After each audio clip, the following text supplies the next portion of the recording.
বলতে চাই আমাদের রাজ্যের বর্তমান রাজনীতিতে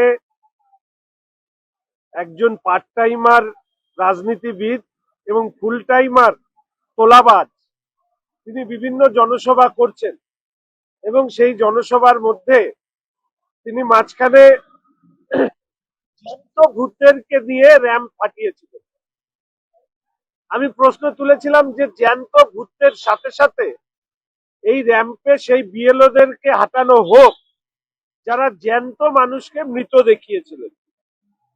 তারপর থেকে জ্যান্ত ভূতের কাহিনী আমাদের রাজ্যে আর বেশি শোনা যাচ্ছে না। তো আজকে আমি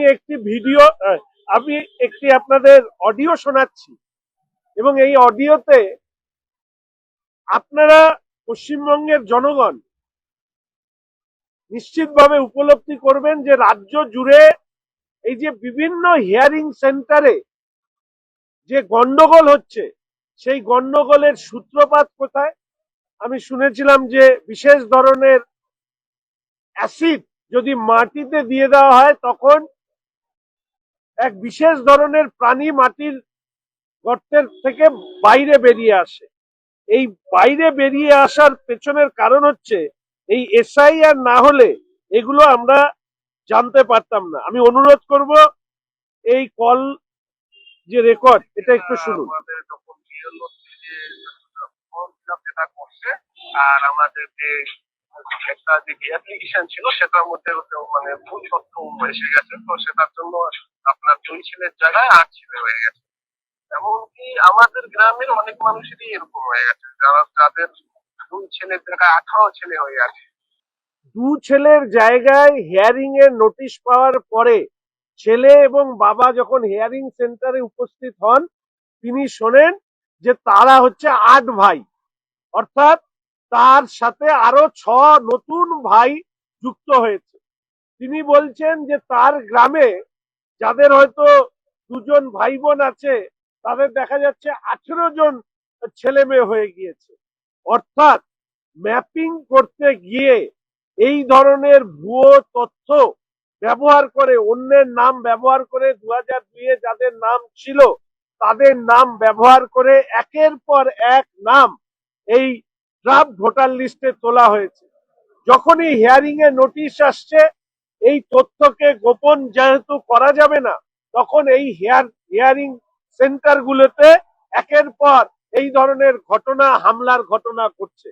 এটা দুর্ভাগ্যের যে পশ্চিমবঙ্গে এসআইআর কে সামনে রেখে এই হিয়ারিং সেন্টারে যে তাণ্ডব হচ্ছে এর লক্ষ্য হচ্ছে একটাই, যে ম্যাপ ভোটার, অথচ বিভিন্ন ধরনের অসত্য তথ্য দিয়ে যারা ম্যাপ হয়েছেন নির্বাচন কমিশনের গাইডলাইন অনুযায়ী তাদেরকে হিয়ারিং এ এসে যখন তথ্য যাচাই করবার কথা বলা হচ্ছে তখন এই বিশৃঙ্খলা তৈরি করা হচ্ছে।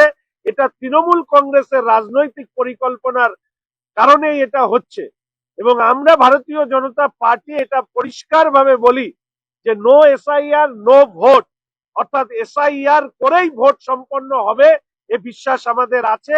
তৃণমূল কংগ্রেস প্রথম দিন থেকে এসআইআর কে বাধাদান করবার চেষ্টা করেছে, আজ পর্যন্ত সফল হয়নি বলে তারা হিয়ারিং সেন্টারে যখন ভাঙচুরে উদ্যত হয়েছে গতকাল সুপ্রিম কোর্টে পরিষ্কারভাবে তাদের নির্দেশে বলেছে যে হিয়ারিং সেন্টারের নিরাপত্তার প্রশ্নে নির্বাচন কমিশনের যে কর্মচারী বা আধিকারিকদের ক্ষেত্রে নিরাপত্তাকে সুনিশ্চিত করতে হবে।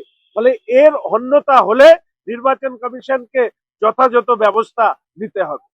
দেখুন, তৃণমূল কংগ্রেস যখন কোনো কিছুতে জয় বলে উল্লসিত হয় তখন আমার মনে হয় ওই পাকিস্তানের ভারতবর্ষের সাথে ম্যাচ হেরে যাওয়ার পরে কাপ নিয়ে বাড়ি চলে যাওয়ার মতন।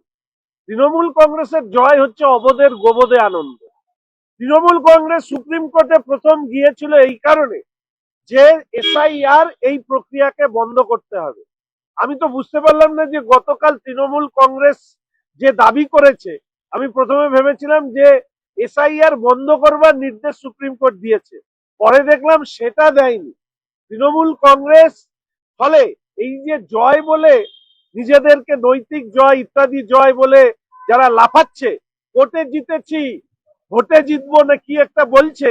তো আমি ভাবলাম যে ভাগ্যিস যে এই মামলার শুনানি যদি আমাদের কলকাতায় হতো, তাহলে লোয়ার কোর্ট এবং হাইকোর্টে যেভাবে শুনানি ভন্ডুল করে দেওয়া হয়, এরা হয়তো এই কোর্টের ভেতরেই বিচারপতিদের দিয়ে নিজেরাই নির্দেশ লিখিয়ে নিতে পারতেন তাদের মন মতো করে।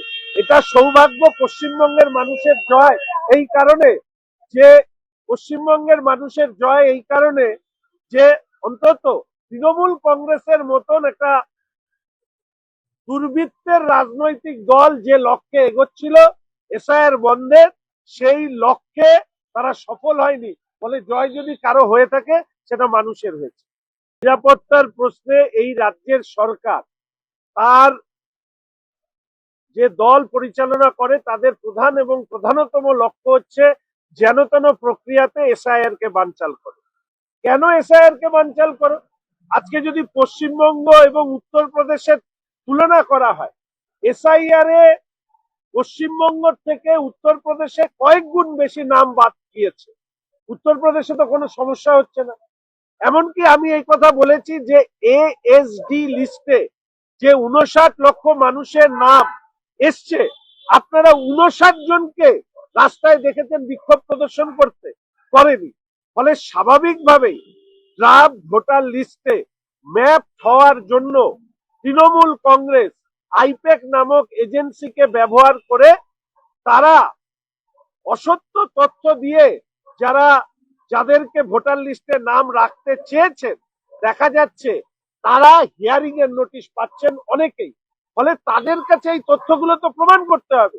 আমি যে অডিও ক্লিপিংসটা আপনাদেরকে শোনালাম, অর্থাৎ 2 ভাইয়ের জায়গায় 8 ভাই হয়ে গিয়েছে, অর্থাৎ 6 জন তার বাবার নাম এবং ভোটার আইডি ব্যবহার করে তারা হচ্ছে ভোটার লিস্টে ম্যাপ হয়েছে। এবার জিজ্ঞেস করা হয়েছে, তারা তো প্রমাণ করতে পারছেন না যে তারা এই বাবার ছেলে। ফলে স্বাভাবিকভাবে ওই যে 6 জনের নাম যে বাদ যাবে, এই নামগুলো আসলে তুলেছে আইপ্যাক নামক এজেন্সি বা তৃণমূল কংগ্রেস প্রভাবিত সরকারি কর্মচারীরা।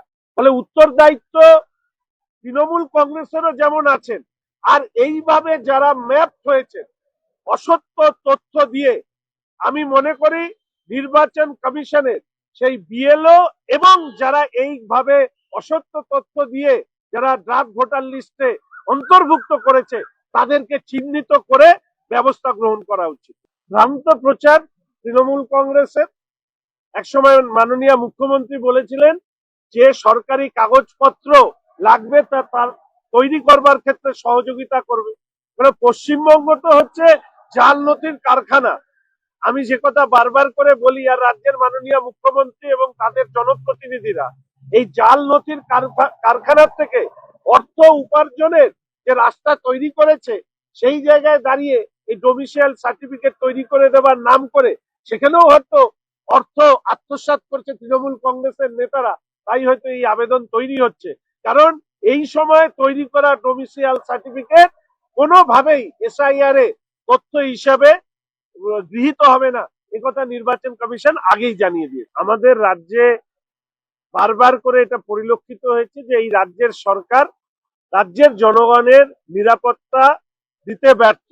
এরা তৃণমূল কংগ্রেসের ওই আমি বলছিলাম যে পার্ট টাইমার রাজনীতিবিদ আর ফুল টাইমার তোলাবাজ। সে যেখানে সভা করতে যায় সেখানে হাজারে হাজারে পুলিশ কর্মী পাঠিয়ে তার সভা সফল করবার কাজে হচ্ছে পুলিশ কাজ করতে শুরু করে। ফলে তাদের জনগণকে নিরাপত্তা দেবার সময় কোথায়? তবে যেহেতু রায়টি এখনই দেওয়া হয়েছে, পুরো রায়টি পড়ে বাদবাকি প্রতিক্রিয়া দেবো।